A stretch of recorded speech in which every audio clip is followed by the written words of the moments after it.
cause of the sin of mankind. In where we read from the gospel, John 10, verse 10, he said, the thief does not come except to steal and to kill and to destroy. I have come that they may have life and that they may have it more abundantly. Jesus Christ actually coming was that we may have life. When we talk about life, he's talking about zoe. The Latin word is zoe. Zoe means God's kind of life. When he's talking about a life, he's talking about eternal life, God's kind of life. So he said that he came, that mankind is possible for mankind to receive God's kind of life. That is why he came. And in 1 John 3, verse 8, 1 John 3, verse 8, he said, he who sins is of the devil. He who sins is of the devil.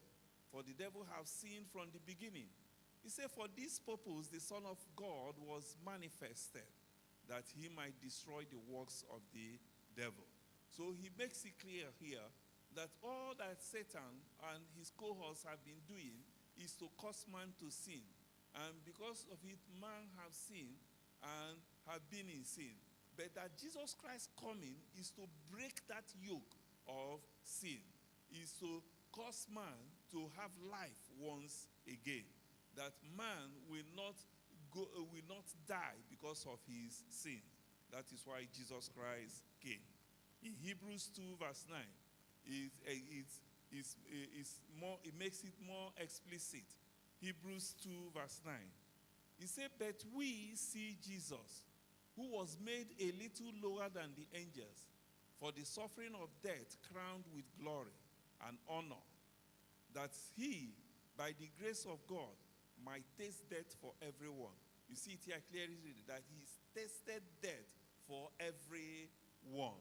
He tasted death for you, he tasted death for me. His dying was that we might receive life. So now let us consider how this was achieved in the Old Testament. The prevailing rule was an eye for an eye. Something of equal value must be given to replace any harm. You remember that in the Old Testament, it tells you the law was an eye for an eye. If somebody does something, if you spoil somebody something, you're so replaced with something of equal value. If you injure somebody, you are supposed to be injured in the same ratio in which you injure somebody. In Exodus 21, verse 23 to 25, he said, but if any harm follows, but Exodus 21, verse 23 to 25, but if any harm follows, then you shall give life for life, eye for eye, tooth for tooth, hand for hand, foot for foot, bone for bone, wound for wound, stripe for stripe. In Deuteronomy 19:21, it repeats the same thing. He said, your eye shall not pity. Life shall be for life, eye for eye, tooth for tooth, hand for hand. That is, that your eye should not pity anyone. That once somebody does something, if he blinds somebody's eye, his own eye should be blinded. He said life for life. That is, if life is taken, life will be, the other life has to be taken too. Okay, the life is, and we remember, we say that in Leviticus 17, verse 11, we say that the life of the flesh is in the blood. And I have given it for you upon the altar to make atonement for your souls. For it is the blood that makes atonement for the soul. Recall that we know that man possesses spirit, soul, and body. When the spirit leaves, when the spirit of a man leaves, he ceases to breathe.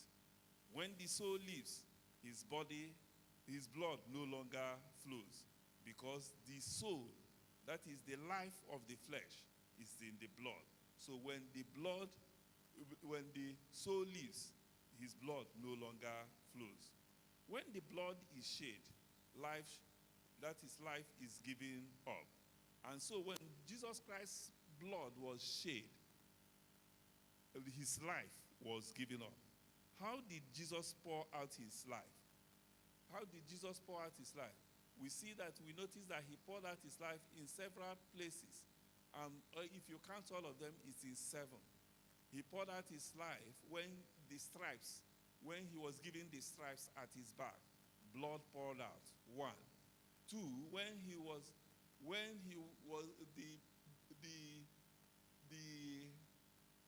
crown from his foot. And finally, when they pierced the side of his stomach, blood spewed out. You will see that there are 7 ways in which blood left him. And so as the blood left him, his life was shed. So now, let us logically reason this thing out. Jesus is God and creator of all things. The life of God, the creator, is infinitely more valuable than the life of all creatures he created. Do you understand it? The life of God, who created all things, his life is of more value than the lives of the things he created. Abi? Yes, we get it. The life of God, the creator, is infinitely more valuable than the life of all the creatures he created. Therefore, the soul of God is more than sufficient atonement for the souls of the whole human race. His soul is therefore sufficient for the soul of the whole human race. In Psalm 130 verse 7, he says, with him there is abundant redemption. O Israel, hope in the Lord, for with the Lord there is mercy, and with him is abundant redemption. That is to say, that his soul, which he gave, is enough for all mankind, so that redemption is abundant in his life. So, in conclusion, his one soul, which he gave on the cross through his body, through his blood, was the offering to redeem the whole human race on the principle of a soul for a soul. We said it that in the Old Testament, it's an eye for an eye, a soul for a soul, life for life. And so he gave out his soul, he gave out his life. And as he gave out his life, he gave out his life, his